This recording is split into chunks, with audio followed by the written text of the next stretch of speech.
Hello friends, welcome back in my YouTube channel Tulsi global academy. आज के इस video lecture में हम लोग क्लास 9 एसएसटी का पेपर का एनालिसिस करने जा रहे हैं, जो कि आपका एग्जाम कंडक्ट कराया गया है 2024-25 में। ठीक है, जो आपका फाइनल पेपर अभी आपका हुआ है 15 फरवरी को, यानी कि आज के दिन आपका जो पेपर कंडक्ट कराया गया है लास्ट फाइनल ईयर का, जो एसएसटी का आपका सोशल साइंस का, इसी के पेपर का एनालिसिस करने जा रहे हैं। यानी कि आज के इस वीडियो लेक्चर में हम लोग इसी के आंसर के बारे में जानेंगे। और अगर आपको यह पीडीएफ चाहिए तो आप हमारे ऐप को डाउनलोड करके वहां से पीडीएफ भी प्राप्त कर सकते हैं, जो कि आपको ऐप का नाम क्या है तो तुलसी ग्लोबल एकेडमी। आप जाएंगे प्ले स्टोर पर सर्च करेंगे तुलसी ग्लोबल एकेडमी, तो तुलसी ग्लोबल एकेडमी के नाम से आपको ऐप दिख रहा होगा। वहां से आप इस पेपर को भी डाउनलोड कर सकते हैं, वहां से आप सॉल्यूशन को भी चेकआउट कर सकते हैं कि कितने क्वेश्चंस आपके आ रहे हैं, यानी कि कितने मार्क्स आपके ठीक ठीक बन रहे हैं। तो सबसे पहला क्वेश्चन यहां पर आप देख सकते हैं। पहला जो क्वेश्चन आपका पूछा गया है आज, यह है आपका कि which of the following rights is considered a natural and inalienable rights in the French constitution. ठीक है, हिंदी में अगर इसी को बात किया जाए तो कह रहा है कि निम्नलिखित में से किस अधिकार को फ्रांसीसी संविधान में नैसर्गिक एक अहरणीय अधिकार माना गया है। ठीक है, तो पहला आपको कह रहा है कि means right to life, right सही है कि मीन्स राइट टू लाइफ जो है हमारा, ये हमारा क्या है कि एक नेचुरल एंड इनएलिएनेबल राइट आपका होता है, तो सही है। दूसरा आपको कह रहा है right to freedom of expression, दूसरा भी सही है। तीसरा कह रहा है right to equality before law. ठीक है, तो तीनों ही स्टेटमेंट आपको करेक्ट है, क्योंकि पहला कह रहा है कि जीवन का अधिकार देता है, सही है। दूसरा अभिव्यक्ति की स्वतंत्रता का अधिकार, सही है। कानूनी बराबरी का अधिकार, तो तीनों ही स्टेटमेंट आपको करेक्ट है। तो राइट आंसर कौन सा होता है? सी, फर्स्ट, सेकंड एंड थर्ड। ठीक है, नेक्स्ट जो आपका क्वेश्चन आता है question number second. Question number second पूछ रहा है कि choose the correct option based on the following characteristics. ठीक है, तो ये आपका कुछ स्टेटमेंट दिया गया है, इस स्टेटमेंट के आधार पर आपको एक ऑप्शन को सिलेक्ट करना है। जैसे कि पहला स्टेटमेंट कह रहा है कि the parliament of this country is called the National People's Congress. National People's Congress किसके पार्लियामेंट को कहा जाता है, किस कंट्री के पार्लियामेंट को कहा जाता है। दूसरा कह रहा है कि the parliament has the power to appoint the president of the country, कि मींस जो आपका पार्लियामेंट होता है, पार्लियामेंट के पास पावर होता है, किस चीज का पावर होता है, तो प्रेसिडेंट को अपॉइंट करने का पावर होता है। थर्ड पॉइंट कह रहा है कि the army also elect some members of the parliament of this country. ठीक है, कि मींस जो आर्मी होता है वो भी इलेक्ट करता है, कि मींस किसको, some members of the parliament of this country. ठीक है, हिंदी में इसी को अगर बात की जाए तो कह रहा है कि पहला पॉइंट, इस देश की संसद को राष्ट्रीय जन संसद कहते हैं। तो किस देश के संसद को राष्ट्रीय जन संसद कहा जाता है, तो याद रखना कि चाइना, यानी कि चीन। दूसरा स्टेटमेंट कह रहा है कि इस देश की संसद की राष्ट्रपति नियुक्त करने का अधिकार है। तीसरा, इस देश की संसद के कुछ सदस्यों का चुनाव सेना भी करती है। ठीक है, तो इसका राइट आंसर कौन सा होता है? सी। नेक्स्ट क्वेश्चन है आपका क्वेश्चन नंबर थर्ड, पूछ रहा है कि choose the correct option to fill in the blanks. ठीक है, कह रहा है कि the work force population includes people from, श्रम बल जनसंख्या में कितने से कितने वर्ष के लोग को शामिल किया जाता है, तो याद रखना है कि मीन्स 15 to 59, यानी कि राइट आंसर क्या होता है? सी, 15 से लेकर 59 साल के लोगों को आपका वर्क फोर्स पॉपुलेशन में इंक्लूड किया जाता है। नेक्स्ट आता है आपका क्वेश्चन नंबर 4। क्वेश्चन नंबर 4 पूछ रहा है कि arrange the following events in chronological order. ठीक है, कि मीन्स कौन सबसे पहले घटना घटा है, उसके बाद कौन सा घटना घटा है, उसके बाद कौन सा घटना घटा है, इसको आपका क्रोनोलॉजिकल ऑर्डर में सेट करना है। तो जैसे कि पहला आपको कह रहा है कि ओवरथ्रो द जैकोबिन गवर्नमेंट। ठीक है, तो जैकोबिन गवर्नमेंट आपको कब ओवरथ्रो किया गया था, तो याद रखना है कि मीन्स 1794 में, 1794 में आपका ओवरथ्रो किया गया है। दूसरा कह रहा है कि डायरेक्टरी रूल। डायरेक्टरी रूल आपको क्या था कि मीन्स 5 पर्सन का एक कमेटी होता था जो कि गवर्न करता था, कहां से? फ्रांस से। ठीक है, तो आपका कब से कब तक था? 1795 से लेकर आपका 1799 तक। ठीक है, यानी कि आपका 1799 तक था। ठीक है, थर्ड आपको कह रहा है कि Napoleon becomes emperor. Napoleon emperor कब बना था, तो 1804 में बना था, ये भी आपको याद रखना है। नेक्स्ट कह रहा है end of monarchy by convention. तो इंड ऑफ मोनार्की कब हुआ था? 1792 में। ठीक है, तो इस प्रकार से अगर आप देखेंगे तो सबसे पहले जो घटना घटी है वो कौन सी है? आपका इंड ऑफ मोनार्की। ठीक है, 1792 में, यानी कि सबसे फर्स्ट पे कौन सा आ जाता है? 4। तो 4 यहां पर आप देखेंगे तो डी ओनली में आपको देखने को मिल रहा है।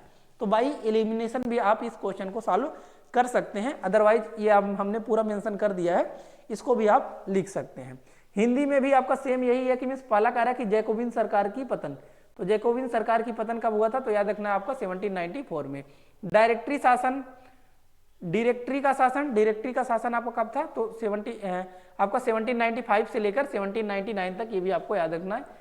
नेपोलियन का सम्राट बनना 1804 में, कन्वेंशन द्वारा राजतंत्र का अंत 1792 में। तो क्रोनोलॉजिकल ऑर्डर में आप यहां पर फिट कर सकते हैं। नेक्स्ट आता है आपका क्वेश्चन नंबर 5। क्वेश्चन नंबर 5 आपको पूछ रहा है कि read the following statements and choose the correct technical term from the given option. ठीक है, इसमें आपको क्या कह रहा है कि मीन्स टेक्निकल टर्म को इसमें आपको चूज करना है। कह रहा है कि it is a form of government in which the rulers are elected by the people. तो यह कौन से फॉर्म का गवर्नमेंट होता है जिसमें जो गवर्नमेंट होता है वह किसके द्वारा इलेक्ट किया जाता है, लोगों के द्वारा। तो लोगों के द्वारा किसमें, आपका डेमोक्रेसी। हमको पता है कि मीन्स आपका यह एक ऐसा शासन होता है जिसमें शासकों का चुनाव लोग करते हैं, तो कौन सा होता है, लोकतंत्र, आपको याद रखना है। नेक्स्ट पूछ रहा है question number 6, which of the following pairs is not correctly match. पूछ रहा है कि कौन सा आपका इसमें से करेक्टली मैच नहीं है। तो इसमें अगर आप पहला देखेंगे तो कह रहा है कि माइनिंग आपका प्राइमरी एक्टिविटी होता है, याद रखना है कि मीन्स माइनिंग आपका प्राइमरी सेक्टर होता है, तो ये आपको याद रखना है। ठीक है, लेकिन इसमें दिया हुआ है सेकेंडरी सेक्टर, तो यही आपका राइट आंसर हो जाता है, क्योंकि आपका कह रहा है सेकेंडरी सेक्टर में।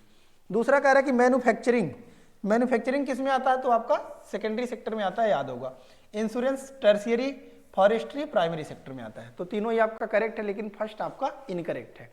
तो इसका राइट आंसर कौन सा होता है, ए। हिंदी में भी देख सकते हैं, खनन द्वितीय क्षेत्र में नहीं आता है, ये आपका प्राथमिक क्षेत्र में आता है, तो ये इसका राइट आंसर होता है। विनिर्माण द्वितीयक सही है, बीमा तृतीयक क्षेत्रक, वानिकी प्राथमिक क्षेत्रक में आता है। नेक्स्ट आता है आपका question number 7, choose the correct physical feature option based on the following characteristic. ठीक है, इसमें आपका फिजिकल फीचर यानी कि आपका कह रहा है कि भू आकृति वाले का चयन करना है। तो पहला कह रहा है इट हैज हाई पीक्स। तो हाई पीक्स कहां पर होता है, आपका हिमालयन माउंटेन जो है वहां पर आपको हाई पीक्स देखने को मिलता है। तो आपको याद रखना है कि मीन्स हिमालयन माउंटेन में आपका, तो इसका राइट आंसर कैसे होता है, डी, यानी कि हिमालयन माउंटेन्स। और यहीं पर आपको वैली भी देखने को मिलता है। और ये आपका यहीं से आपको क्या होता है कि जो नदियां होती हैं वो फास्ट फ्लोइंग करती हैं, क्योंकि ऊंचाई से नदियां आती हैं तो फिर तेजी से बहती हैं। तो इसका राइट आंसर कौन सा हो जाता है, डी। नेक्स्ट आता है आपका question number 8, which of the following situations is not related to poverty. Poverty से इसमें से कौन सा स्टेटमेंट आपका रिलेटेड नहीं है। तो पहला कह रहा है कि land holding farmers in villagers. ठीक है, तो गांव के जो ऐसे किसान जिनके पास जमीन है, तो जिनके पास जमीन है उनको आपको कह रहा है कि निर्धनता को दर्शाता है क्या, तो निर्धनता को ये नहीं दर्शाता है। तो ये आपको पूछा कि कौन सा नहीं दर्शाता है, तो ये इसका राइट आंसर हो जाता है। बाकी सभी निर्धनता को दर्शाता है। देखिए जैसे कि कह रहा है कि स्लम डिवेलर्स इन सिटीज, जो लोग झुग्गियों में रहते हैं तो ऑटोमेटिक ये क्या हो गए, पॉवर्टी हो गए, गरीब हो गए। डेली वेज वर्कर्स जो कि डेली काम करने जाते हैं उनको डेली का पैसा मिलता है, वो भी आपके क्या हो गए, गरीब हो गए। ठीक है, child labour working in dhabas, dhaba में जो छोटे छोटे बच्चे काम करते हैं वो भी आपके गरीब ही होते हैं। तो ये सभी आपका स्टेटमेंट गरीब का है, लेकिन ये आपका गरीब को नहीं दर्शाता है। तो यही आपका पूछा है कि कौन सा आपका नॉट रिलेटेड टू पॉवर्टी। ठीक है, कि मीन्स गरीब से नहीं रिलेटेड है, तो ये इसका राइट आंसर हो जाता है। नेक्स्ट आता है आपका क्वेश्चन नंबर 9। क्वेश्चन नंबर 9 आपका पूछ रहा है कि there are two statements mark as assertion and reason, mark your answer as per the options provided below. ठीक है, इसमें आपका दो स्टेटमेंट दिया गया है, इसमें से पूछ रहा है कि कौन सा स्टेटमेंट आपका करेक्ट है। पहला कह रहा है कि liberals also opposed the uncontrolled power of the dynastic ruler. ठीक है, तो सही है। पहला आपको क्या कह रहा है कि जो उदारवादी समूह था वह वंश आधारित शासकों से अनियंत्रित सत्ता के विरोधी थे। सही है कि मीन्स अनकंट्रोल्ड, ये जो सत्ता थी, अनकंट्रोल्ड मतलब जो शासक होता था, राजा होता था, उसका विरोध करता था कौन, उदारवादी भी, यानी कि लिबरल वाले भी इसका विरोध करते थे। तो पहला तो आपका सही है। दूसरा आपको कह रहा है कि ये सभी सार्वभौमिक वयस्क मताधिकार देने के पक्ष में थे। तो यह आपको याद रखना है कि मीन्स ये आपका अनकंट्रोल्ड पावर के खिलाफ तो थे, लेकिन सार्वभौमिक वयस्क मताधिकार यानी कि आपका एडल्ट सफरेज फ्रेंचाइज की मांग नहीं कर रहे थे। ठीक है, यानी कि सार्वभौमिक वयस्क मताधिकार का मतलब क्या होता है कि सभी लोगों के वोट देने के अधिकार के बारे में पक्षधर ये नहीं थे। तो रीजन इसका रॉन्ग हो जाता है, तो यहां से आर इज रॉन्ग, इसी स्टेटमेंट आपको देखने को मिलेगा। तो सी इसका राइट आंसर हो जाता है कि means A is correct but R is wrong. Next आता है आपका क्वेश्चन नंबर 10। क्वेश्चन नंबर 10 आपको पूछ रहा है कि identify the organs of the Indian parliament with the help of the correct option from the following institution. ठीक है, कि मीन्स आपके पार्लियामेंट के ऑर्गन कौन कौन से होते हैं, यानी कि जो आपका संसद है, संसद के अंग कौन कौन से होते हैं, यानी कि पार्लियामेंट का आपका ऑर्गन्स कौन कौन सा होता है। तो याद रखना है कौन कौन से होते हैं आपके, प्रेसिडेंट यानी कि आपका राष्ट्रपति होते हैं, और कौन सा होता है आपका लोकसभा, एंड कौन सा होता है आपका राज्यसभा। ठीक है, ये तीनों आपके होते हैं ऑर्गन्स ऑफ द पार्लियामेंट, यानी कि संसद के 3 अंग यही होता है, कौन कौन सा, राष्ट्रपति, लोकसभा और राज्यसभा। तो इसका राइट आंसर कौन सा होता है आपका, प्रेसिडेंट, लोकसभा एंड राज्यसभा। ठीक है, 2, 3, 4, 2, 3, 4 किसमें आपका, D is the right answer. Next आता है आपका question number, next question number आता है आपका क्वेश्चन नंबर 12। क्वेश्चन नंबर 12 यहां पर आप देख सकते हैं, पूछ रहा है आपका कि choose the correct river basin based on the following characteristic. कुछ कैरेक्टरिस्टिक दिया गया है, इसके आधार पर आपको उस नदी का नाम बताना है। जैसे कि पहला आपको कह रहा है कि it originates from the Brahmagiri range. कहां से ओरिजिनेट करता है, तो कह रहा है कि ब्रह्मगिरी रेंज से ही आपका ओरिजिनेट करता है। इसकी लंबाई कितनी है, तो 760 किलोमीटर आपको देखने को मिलता है। इसकी लंबाई आपका 760 किलोमीटर देखने को मिलता है। It's basin is spread across Tamil Nadu, Kerala and Karnataka. ठीक है, तो कौन सी नदी है, तो याद रखना आपका कावेरी नदी। नेक्स्ट क्वेश्चन है आपका क्वेश्चन नंबर 13। क्वेश्चन नंबर 13 आपको पूछ रहा है कि consider the statements given below and choose the correct option. First statement कह रहा है कि the German government too much printed money, the value of the German mark rise. ठीक है, तो पहला आपको कह रहा है कि जो जर्मनी वाले थे, जो जर्मन गवर्नमेंट था, उसने बहुत ज्यादा पैसा छापा था, प्रिंट किया था, तो इससे जो उनकी वैल्यू थी करेंसी की वो हाई हो गया था क्या, राइज हो गया था क्या।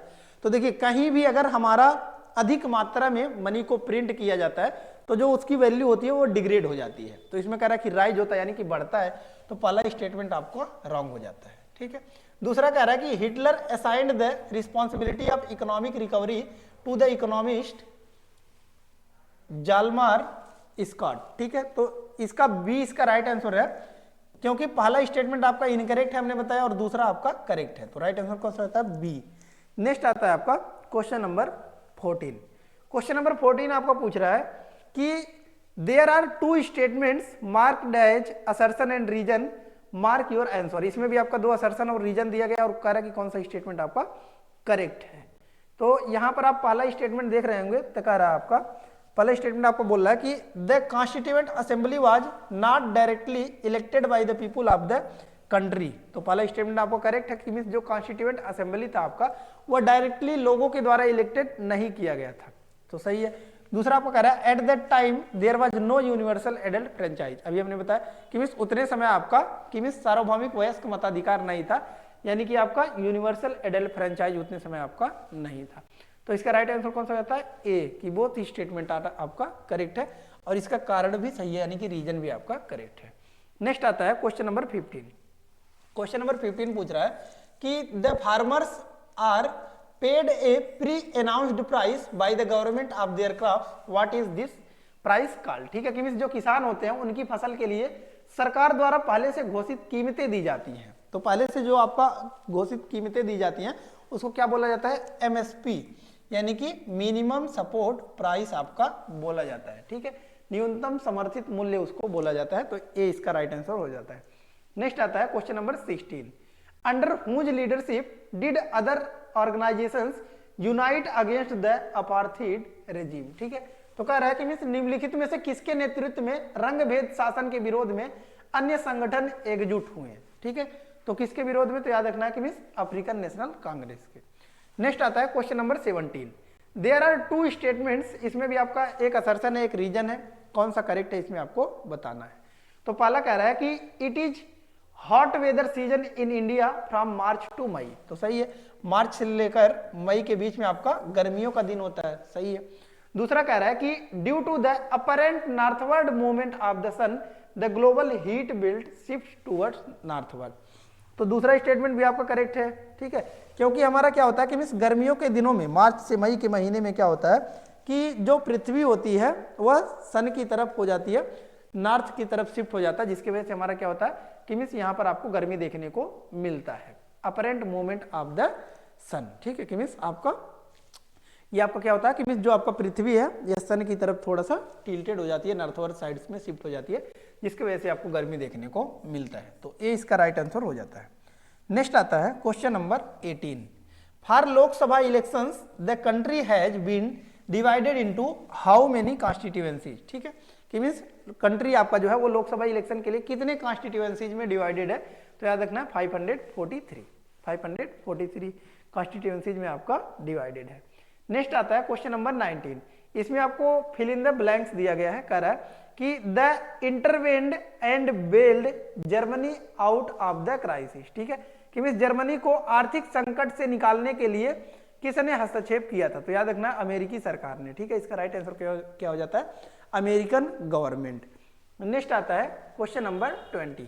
क्वेश्चन नंबर 20 आपका पूछ रहा है कि which of the following features is correct about the national food security act. ठीक है नेशनल फूड सिक्योरिटी एक्ट के बारे में आपका बात कर रहा है कि NFSA ठीक है नेशनल फूड सिक्योरिटी एक्ट के बारे में पूछ रहा है कि कौन कौन सा स्टेटमेंट आपका करेक्ट है। पहला आपका कह रहा है कि started in the year 2013 correct है। दूसरा target group priority house hold, दूसरा भी आपका करेक्ट है। तीसरा कह रहा है कि 10 kg पर person food grains quantity per month, तो ये आपका 10 kg नहीं था, ये 5 kg होता था, तो थर्ड आपका रॉन्ग है। फोर्थ कह रहा है कि wheat rice and coarse are available in grains. ठीक है तो फोर्थ स्टेटमेंट भी आपका करेक्ट है कि मीन्स आपका गेहूं चावल और अनाज इसमें आपका मिलता था। ठीक है ये सभी स्टेटमेंट आपका करेक्ट है। तो इसका राइट आंसर कौन सा जाता है, D, first second and fourth only, third आपका इनकरेक्ट है। इस प्रकार से आप लॉन्ग क्वेश्चन आंसर को भी देख सकते हैं। ठीक है जैसे कि आपका लॉन्ग क्वेश्चन आंसर यहाँ पर आपका पहला पूछा जा रहा है कि mention any 2 steps taken to build socialist society in Russia. ठीक है तो कह रहा है कि मीन्स आपका 2 स्टेप बताइए जो कि आपका सोशलिस्ट सोसाइटी रसिया में शिफ्ट हुई, इसके बारे में आपको बताना है। ठीक है तो हमको पता है कि जो आपका रसिया है वो सोशलिस्ट विचारधारा पे चलता है, सोशलिस्ट आइडियोलॉजी फॉलो करता है, और जो हमारा अमेरिका है यह कैपिटलिस्ट आइडियोलॉजी फॉलो करता है। ठीक है तो 2 स्टेप आपको बताना है कहां पर, रूस में, कि रूस क्यों आपका सोशलिस्ट आइडियोलॉजी फॉलो करता है। नेक्स्ट वन क्वेश्चन नंबर 22 पूछ रहा है कि mention 2 changes made after general Pervez Musharraf declared himself as the chief executive. ठीक है तो ये भी आपका पॉलिटी क्या ही है, पूछ रहा है कि जब परवेज मुशर्रफ आपका चीफ एग्जीक्यूटिव डिक्लेयर कर दिए जाते हैं तो उनके द्वारा 2 चेंजेस को आपको बताना है। ठीक है नेक्स्ट पूछ रहा है आपका जियोग्राफिकल एक्सटेंट ऑफ इंडिया। ठीक है कि मीन्स कितने से कितने लैटिट्यूड एंड लॉन्गिट्यूड पर आपका एक्सटेंडेड है। Explain the concept of unemployment through some example. ठीक है इसमें आपको बेरोजगारी यानी कि अनएम्प्लॉयमेंट को बताना है।